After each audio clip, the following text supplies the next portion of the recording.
芊芊，别打了！芊芊，哎，你干什么？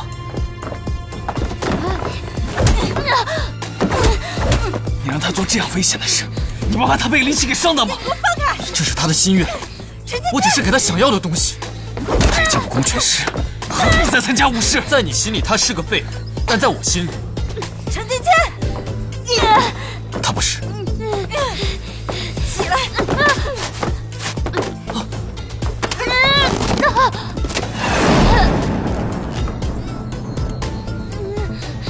泽瑞，敲休战罗，不准去！你就这么不相信他？你怎么知道他不会赢？在我看来，只要他想，这世上没有他做不到的事。你舍得，我舍不得。他又怎样？我现在去敲锣，他更不开心。你要是现在认输，我还能饶你一命。找死我！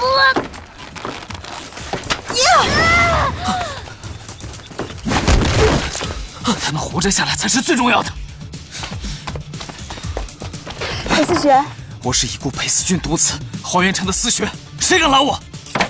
裴思学息怒，比武有规定，必须是比赛者的夫君、父母。我和三公主15年婚约，在场除了城主，没有人比我更有资格。站开！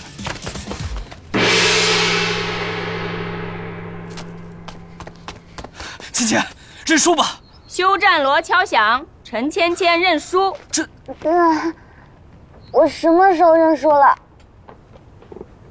三公主，裴思学已经替您敲了休战锣，三公主自动认输。林七胜，裴寒，芊芊，放弃吧。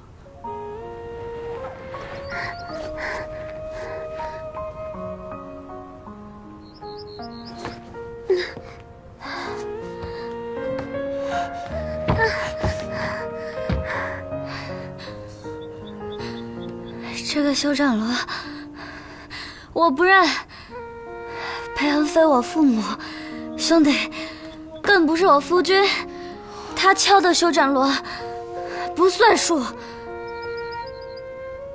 我也不认。陈芊芊早就已经跟韩硕成婚了，她跟裴思学早就没关系了。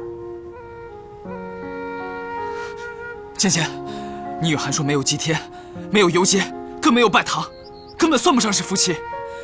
他入府才不足3个月，而你我从小一起长大，立下15年婚约，我比他更有资格敲这个锣。听我的，下来。三公主，裴思学和韩少君，您只能选一人代表您的意愿。裴寒，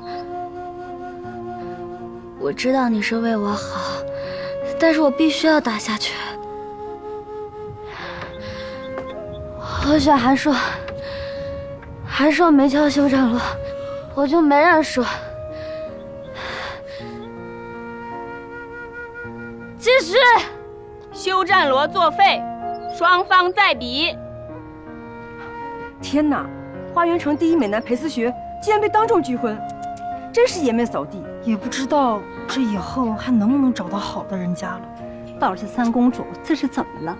平时吊儿郎当的，今天怎么这么认真呢？认真的女人太帅气了。你以为不让他受到伤害就是为了他好？你根本不了解他。看来这裴思学还真的不如韩少君了解三公主啊。韩硕眼睁睁看着芊芊受到如此的羞辱，竟然还能纹丝不动，不敲响休战锣，这是懂他，还是不够喜爱他？况且，女人不需要懂她的人，而是需要一个能够真正心疼她的人。